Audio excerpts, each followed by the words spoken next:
Hello friends, good evening. Welcome है आप सभी का आपके अपने प्लेटफॉर्म इंग्लिश विद पूजा में। आज की क्लास में हम लोग फ्रेजेस सीखेंगे। ये ऐसे फ्रेजेस हैं जो हमारे कन्वर्सेशन में बहुत काम आएंगे। तो आइए सीखते हैं। देखिए, जैसे आपने हिंदी में सुना होगा, कोई सेंटेंस होता है अपने आप ख़त्म होना। अपने आप ख़त्म होना, जैसे मेरा भय अपने आप ख़त्म हो जाएगा, उसका गुस्सा अपने आप ख़त्म हो जाएगा। तो इस तरीके के जो सेंटेंस होते हैं वो हम कैसे बनाते हैं, आइए सीखते हैं। देखिए, उसको हम लोग बनाएंगे रन इट्स कोर्स से। अपने आप ख़त्म होना की हिंदी होती है रन इट्स कोर्स। आप ये देखिए, जो ये रन लिखा हुआ है ये अकॉर्डिंग टू टेंस चेंज होगा, ठीक है ना। आप एग्जाम्पल क्लियर करेंगे, हम लोग एग्जाम्पल बताएंगे, उससे आपको समझ में आएगा कि ये क्या बता रहे हैं, ठीक है ना। जैसे मेरा भय अपने आप ख़त्म हो जाएगा, ठीक है ना, अपने आप ख़त्म हो जाएगा। तो ये कौन सा सेंटेंस है? ये सेंटेंस है फ्यूचर इंडेफिनिट का। तो फ्यूचर इंडेफिनिट में वर्ब क्या लगती है? फर्स्ट फॉर्म लगती है ना। अगर हमारा सेंटेंस होगा, जैसे ये वाला सेंटेंस आप ले लीजिए, उसका गुस्सा अपने आप ख़त्म हो गया, तो अब ये वाला सेंटेंस कौन सा है? ये सेंटेंस है पास्ट इंडेफिनिट का। अब पास्ट इंडेफिनिट में वर्ब सेकंड लगती है और इसमें यानी फ्यूचर इंडेफिनिट में वर्ब फर्स्ट लगती है। तो फर्स्ट वर्ब में हम रन का यूज़ करेंगे, लेकिन अगर हमारा सेंटेंस पास्ट इंडेफिनिट का है, यानी कि जिस किसी सेंटेंस में वर्ब की सेकंड फॉर्म या थर्ड फॉर्म यूज़ हो रही है, तो वहाँ पर हम रन को चेंज करेंगे, ठीक है ना। वर्ब जब चेंज करनी होगी तो हम रन चेंज करेंगे। ओके, इतना समझ में आ गया। चलिए बनाते हैं मेरा भय। तो मेरा की क्या होगी? माई हो गई। अब भय यानी डर, तो फियर होती है, इतना आपको सभी को पता होगा। मेरा भय, माई फियर। अब विल लगाएंगे। सेंटेंस तो क्लियर होंगे ना, और जिस किसी के भी सेंटेंस क्लियर ना हो तो चैनल पर ही वीडियो टेंस की पड़ी है, प्लीज़ आप चैनल पर टेंस की वीडियो देखें और अपने टेंस क्लियर करें। तो अब ये फ्यूचर इंडेफिनिट है, तो यहाँ पर विल का यूज़ हम करेंगे, माई फेयर विल, ठीक है ना। अब फर्स्ट फॉर्म लगाई जाती है तो हम यहाँ पर रन ही लगाएंगे, रन ही लिखेंगे, ठीक है ना। रन इट्स कोर्स का मतलब ही होता है अपने आप ख़त्म होना। तो my fear will run its course. मेरा भय अपने आप ख़त्म हो जाएगा। ख़त्म हो जाने को रन इट्स कोर्स बोलेंगे। ओके, मेरा भय अपने आप ख़त्म हो जाएगा। My fear will run its course. I hope आपको समझ में आ रहा होगा। उसका गुस्सा अपने आप ख़त्म हो गया। अब ये पास्ट इंडेफिनिट है, तो हम यहाँ पर सेकंड फॉर्म यूज़ करेंगे। तो रन की सेकंड फॉर्म रैन, ठीक है ना। अभी तो यही बताया ना कि जहाँ पर वर्ब चेंज होनी होगी तब हम रन को चेंज करेंगे। ओके, रन को चेंज करेंगे। फर्स्ट फॉर्म रन हो गई, अगर सेकंड फॉर्म लगानी है तो हम वहाँ पर रैन यूज़ करेंगे, RAN, रैन। उसका गुस्सा, हिज एंगर, उसका की हिज, गुस्से की एंगर, ठीक है ना। उसका गुस्सा, हिज एंगर। अब देखो, रन इट्स कोर्स लिखना है तो हम यहाँ पर सेकंड फॉर्म यूज़ कर रहे हैं, तो रैन इट्स कोर्स। इट्स कोर्स उतना ही रहेगा जैसे लिखा हुआ है, एज इट इज़ रखेंगे। यहाँ पर चेंज जो होगा वो रैन होगा। क्लियर? तो क्या हो जाएगा? उसका गुस्सा अपने आप ख़त्म हो गया। हिज एंगर रैन इट्स कोर्स। क्लियर हुआ? नेक्स्ट देखते हैं। छोटे छोटे झगड़े अपने आप ख़त्म हो जाते हैं। अब ये कौन सा है? ये है प्रेजेंट इंडेफिनिट का। प्रेजेंट इंडेफिनिट है ना, तो हम यहाँ पर एस या ई एस का यूज़ करते हैं, है ना। सिंगुलर में हम एस या ई एस लगाते हैं ना, और जब हमारा सब्जेक्ट प्लूरल होता है वहाँ पर हम नहीं लगाते हैं। तो छोटे छोटे झगड़े, प्लूरल है, स्मॉल, छोटे छोटे स्मॉल। अब झगड़े क्वेरल्स, ठीक है ना, झगड़े स्मॉल क्वेरल्स। अब फर्स्ट फॉर्म लगाएंगे, इसमें भी फर्स्ट फॉर्म लगती है, रन इट्स कोर्स। कितना इजी है ना, अपने आप ख़त्म हो जाते हैं, run it course. Small quarrels run its course. हो गया। तो अगर आपको अब ये बोलना होगा अपने आप ख़त्म होना, तो आप क्या बोलेंगे? रन इट्स कोर्स, ठीक है ना। एक फ्रेज़ था जो कि इसके 3 सेंटेंस बताए हैं और आप अपनी कन्वर्सेशन में इसको यूज़ कर सकते हैं।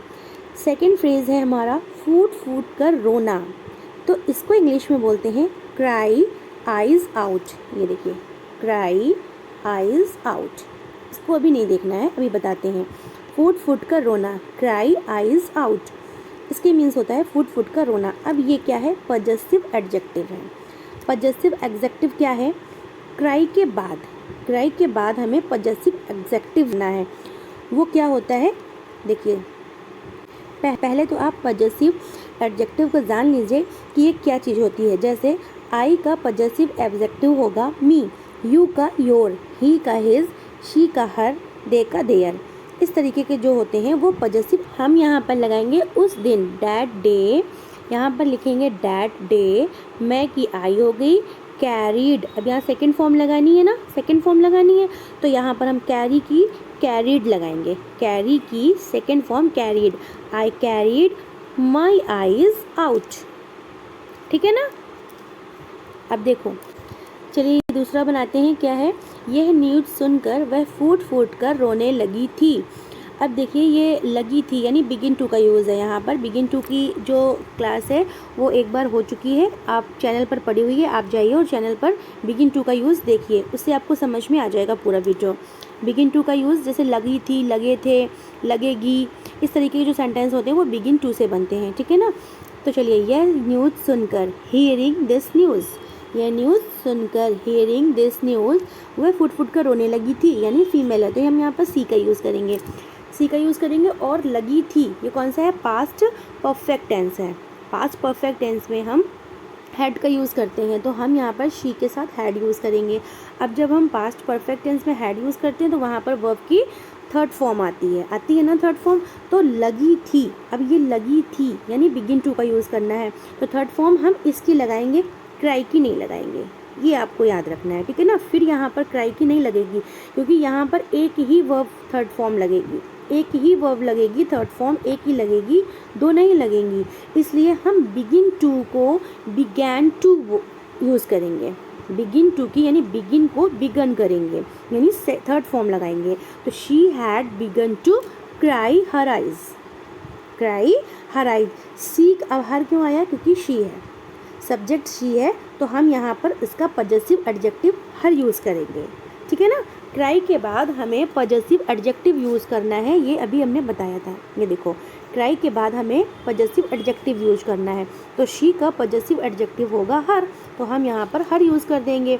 और क्राई यहाँ पर फर्स्ट फॉर्म ही रहेगी क्योंकि फॉर्म यहाँ पर ये वाली चेंज हो चुकी है। ठीक है ना। लगी थी बिगिन टू का यूज़ है। अब बिगिन टू हैड यहाँ पर लगी थी है यानी पास्ट परफेक्ट टेंस है तो वहाँ पर हम हैड प्लस वर्ब की थर्ड फॉर्म लगाते हैं, बिगिन टू लगेगा तो बिगिन की ही हम थर्ड फॉर्म लगा देंगे। ठीक है। बिगिन की थर्ड फॉर्म लगाएंगे, began to cry her eyes. आपको समझ में आ गया। यह न्यूज़ सुनकर वह फूट फूट कर रोने लगी थी, hearing this news she had begin to cry her eyes out. Clear.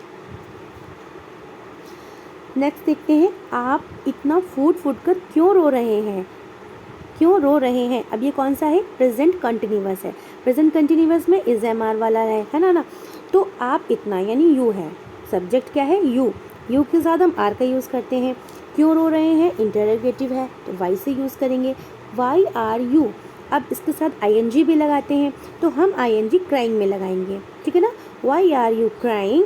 अब यू का पजेसिव एडजेक्टिव होता है your, why are you crying your eyes out. आया समझ में। आपको दो फ्रेजेस बताए, कौन कौन से, एक तो फ्रेजेस हो गया अपने आप ख़त्म होना, ठीक है ना, अपने आप ख़त्म होना, रन इट्स कोर्स। और दूसरा फ्रेजेस है फूट फूट कर रोना, क्राई आइज आउट। ठीक है ना। अब हम लोग चलते हैं अपने तीसरे फ्रेजेस की तरफ। तो तीसरा फ्रेज है मजाक उड़ाना, तो इसको बोलते हैं स्कॉफ एट, स्कॉफ एट। किस तरीके से बोलते हैं, हमें दूसरों की भावनाओं का मजाक नहीं उड़ाना चाहिए, चाहिए। तो सेंटेंस कौन सा है, चाहिए वाला यानी कि शुड वाला। तो चलिए बनाते हैं। हमें, सब्जेक्ट क्या है, हमें, वी शुड नॉट। अच्छा, शुड वाले जो सेंटेंस होते हैं एक बार फिर बता दें, जो शुड के सेंटेंस होते हैं उनमें चाहे हमारा सब्जेक्ट प्लूरल हो या फिर हमारा सब्जेक्ट सिंगुलर हो, हम यूज़ करेंगे शुड का ही। ठीक है ना। तो वी शुड, अब नॉट का है, ये नॉट लगा हुआ है तो शुड के बाद तुरंत नॉट लगाएंगे, वी शुड नॉट। अब मजाक नहीं उड़ाना, मजाक उड़ाना, तो मजाक उड़ाने को स्कॉफ एट बोलते हैं। इसमें वर्ब की फर्स्ट फॉर्म भी लगती है ना। तो स्कॉफ एट अब किसका, दूसरों की फीलिंग का, दूसरों की भावनाओं का, अदर्स फीलिंग। ओके, हमें दूसरों की भावनाओं का मजाक नहीं उड़ाना चाहिए। We should not scoff at others feeling, है ना। ठीक है। सेकंड क्या है, उन्होंने हमारी भाषा का मजाक उड़ाया, पास्ट इंडेफिनिट। अब देखिए पास्ट इंडेफिनिट में अब क्या लगता है, सेकंड फॉर्म लगती है ना। सेकंड फॉर्म लगती है तो अब हम यहाँ पर चेंज करेंगे स्कॉफ को ही हम चेंज कर देंगे सेकंड फॉर्म में, स्कॉफ्ड। ठीक है ना। उन्होंने दे स्कॉफ्ड। अब इसको ही हमें चेंज करना है अकॉर्डिंग टू टेंस। जितने भी हमने 3 फ्रेजेस बताए हैं आपको, हमें टेंस के अकॉर्डिंग ही फ्रेज लगाने हैं। ठीक है ना। तो क्या हो गया, स्कॉफ, तो क्या हो गया, उन्होंने यानी they scoffed at your language, they scoffed at your language. ठीक है ना। मुझे आपका मजाक नहीं उड़ाना चाहिए था। अब चाहिए था, चाहिए के लिए तो शुड यूज़ करते हैं, लेकिन चाहिए था जो सेंटेंस होते हैं वहाँ पर शुड हैव का यूज़ होता है, और नहीं लगा है तो हमें शुड हैव के बीच में नॉट का यूज़ करना है। बता, जहाँ पर हमें हैव लगा दिखता है तो वहाँ पर हम थर्ड फॉर्म यूज़ करते हैं ना। तो क्या हो जाएगा, मुझे आई, अब चाहिए वाला है, चाहिए था यानी शुड हैव वाला है ना। चाहिए था कि जैसे सेंटेंस है चाहिए था, तो वहाँ पर हमें शुड हैव का यूज़ करना है। शुड हैव के साथ हमें वर्ब की थर्ड फॉर्म यूज़ करनी है। तो क्या हो गया, आई शुड नॉट हैव, नॉट लगा हुआ है ना, नहीं लगा हुआ है, ये देखिए ये नहीं है, तो फिर हम यहाँ पर नॉट का यूज़ करेंगे। और जहाँ पर शुड हैव हो तो वहाँ शुड हैव लगाएंगे, जहाँ पर शुड हैव नॉट लगाना हो तो वहाँ पर शुड और हैव के बीच में नॉट लगाएंगे, ये ध्यान रखना। ठीक है ना। आई शुड नॉट हैव, अब वर्ब की थर्ड फॉर्म लगानी है स्कॉफ्ड एट यू। ठीक है ना, आपका, एट यू, मुझे आपका मजाक नहीं उड़ाना चाहिए था। I should not have scoffed at you. Clear हो गया। मुझे लगता है कि इसमें कुछ भी ऐसा नहीं है जो आपको समझ में ना आया हो। बस आपको ये चीज़ें याद रखनी है कि इसको क्या बोलते हैं, मजाक उड़ाने को बोलते हैं स्कॉफ एट, और ये हमें लगाना है टेंस के अकॉर्डिंग। सेकंड क्या बताया था, सेकंड बताया था फुट का रोना, तो इसकी इंग्लिश होती है cry eyes out, cry eyes out. इसको भी हमें टेंस के अकॉर्डिंग ही यूज़ करना है। फर्स्ट बताया था अपने आप ख़त्म होना, run its course. I hope that कि आपको सारी चीज़ें क्लियर हो गई होंगी। तो आज के लिए बस इतना ही, मिलते हैं अपने नेक्स्ट वीडियो में। छोटी सी रिक्वेस्ट है आप लोगों से कि अगर आप लोगों को मेरा वीडियो थोड़ा सा भी अच्छा लगा हो, इस वीडियो को लाइक करें, ज़्यादा से ज़्यादा शेयर करें और एक प्यारा सा कमेंट करना ना भूलें। Thank you for watching my video, bye bye.